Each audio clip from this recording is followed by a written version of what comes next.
Oke, langsung aja kita bedah topik yang lagi panas-panasnya ini. Piala Asia 2027 udah di depan mata. Dan jujur aja, taruhannya buat timnas Indonesia tuh belum pernah setinggi ini. Di sesi Explainer kali ini, kita nggak cuma bakal nabsen siapa aja yang dipanggil, tapi kita bakal bongkar habis master plan strategisnya. Gimana sih cara Indonesia ngerespons tantangan paling gila di benua ini? Siapin diri kalian, karena apa yang lagi dibangun di balik layar ini, wah, jauh lebih masif dari sekedar persiapan biasa. Nah sekarang, mari kita hadapi realitasnya. Di satu sisi, kita ini kan datang dengan kebanggaan membawa status kuda hitam, tim yang siap ngasih kejutan. Tapi di sisi lain, hasil drawing malah ngelempar kita tepat ke tengah-tengah grup neraka. Bayangin aja, kita harus berhadapan langsung sama raksasa Asia, Jepang, Qatar, dan rajanya Asia Tenggara, Thailand. Bikin deg-degan? Pasti. Tapi tenang. Alih-alih panik, federasi dan tim pelatih justru jadiin momen ini sebagai katalis buat ngelakuin revolusi taktis gila-gilaan.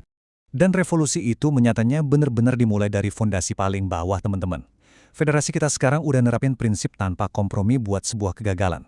Kalian ingat kan hasil minor di Piala Asia U17 lalu? Waktu itu timnya Kurniawan Wijulianto harus puas jeda juru kunci fase grup.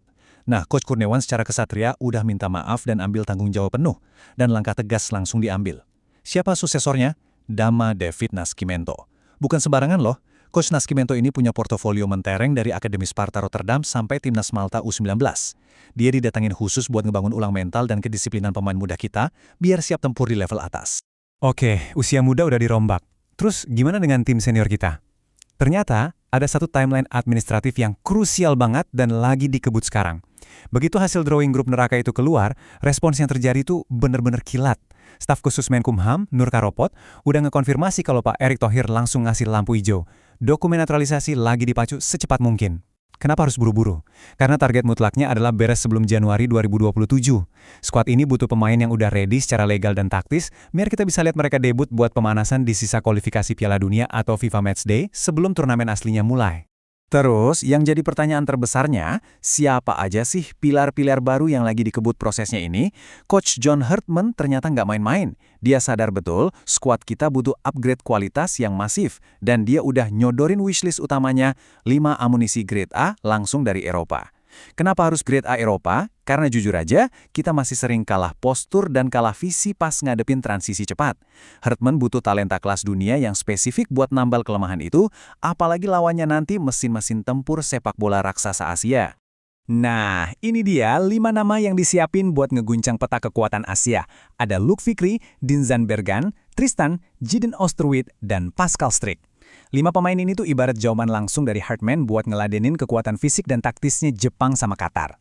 Penasaran kan? Yuk kita bedah satu persatu, biar kita tahu persis gimana masing-masing dari mereka bakal bawa dimensi yang benar-benar baru buat permainannya skuad Garuda. Kita mulai dari lini depan ya, dengan satu profil striker yang jujur aja udah lama banget kita idam-idamkan.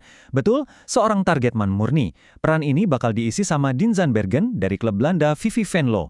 Definisi target man di sini tuh bukan cuma soal dia punya badan tinggi menjulang aja, tapi gimana dia bisa memantulkan bola dan menang duel udara ngelawan bek-bek Asia yang terkenal super tangguh dan disiplin.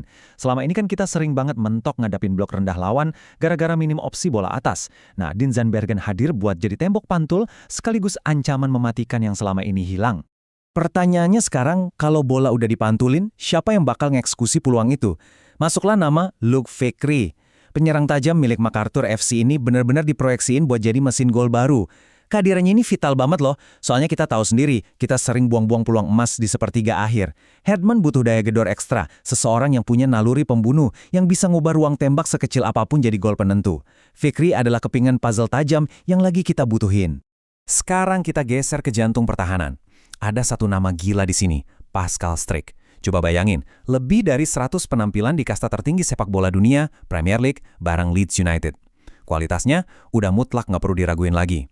Emang sih, proses ngedapetin dia ini lumayan menantang, karena ada potensi dia dipanggil timnas Belanda.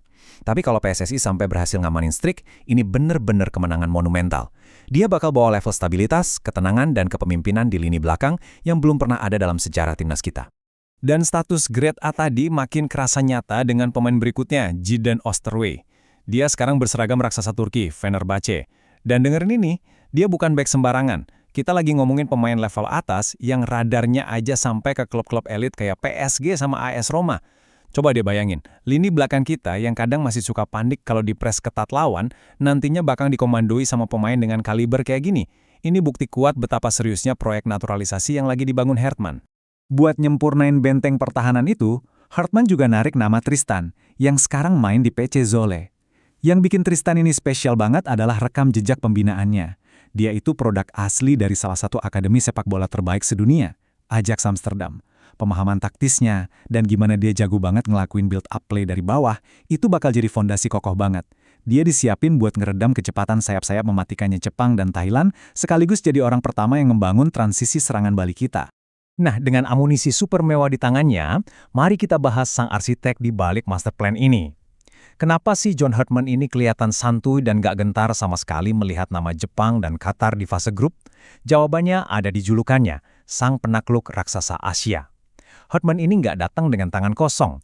Dia datang bawa rekam jejak sejarah yang secara harfiah udah ngeruntuhin kesombongan tim-tim elit itu di panggung dunia. Angka 2-0, ini bukan tebak-tebakan skor yang optimis ya. Ini fakta sejarah yang bikin lawan ketar-ketir. Waktu Hartman masih pegang timnas Kanada jelang Piala Dunia 2022, dia ngeracik strategi luar biasa yang berhasil bikin Qatar bertekuk lutut 2 gol tanpa balas. Artinya apa? Dia udah pernah ngebedah titik lemahnya Qatar dan ngerti persis celah mana yang harus dieksploitasi buat ngedominasi pertandingan. Dan magisnya nggak berhenti di situ. Angka 21 ini jadi bukti paling menakjubkan dari kejeniusan taktisnya. Waktu lawan tim Samurai Biru, Jepang, raksasa yang ditakutin satu benua, Hartman sama sekali nggak milih taktik parkir bus. Dia malah nyuruh pasukannya main berani dan sukses lakuin comeback dramatis demi ngunci kemenangan. Bahkan di level kelompok umur pun, dia pernah nahan imbang Jepang pakai strategi disiplin tingkat tinggi. Dia bener-bener pegang resep rahasianya. Jadi teman-teman, semua rekor kemenangan masa lalunya Hartman itu bukan cuma deretan angka di atas kertas. Itu adalah modal psikologis yang super krusial buat skuad Garuda. Kita tahulah, sepak bola di level ini tuh 50%-nya adalah urusan mental. Punya pelatih di pinggir lapangan yang mancarin aura, kita udah pernah ngalahin mereka loh, dipaduin sama pemain-pemain elit Eropa tadi, itu bakal ngasih suntikan kepercayaan diri yang gila-gilaan buat tampil tanpa rasa takut. Kita udah sama-sama bedah semuanya hari ini, mulai dari rombak total sistem di level U17, timeline dokumen yang berpacu sama waktu, profil 5 amunisi kelas dunia yang siap merumput, sampai sejaha epik sang pelatih. Sekarang pertanyaan terbesarnya udah ada di depan mata kita, mampukah racikan taktik John Hartman dan bintang-bintang grade A Eropa ini nge-shock panggung Piala Asia dan ngubah status kuda hitam kita jadi ancaman yang benar-benar nyata?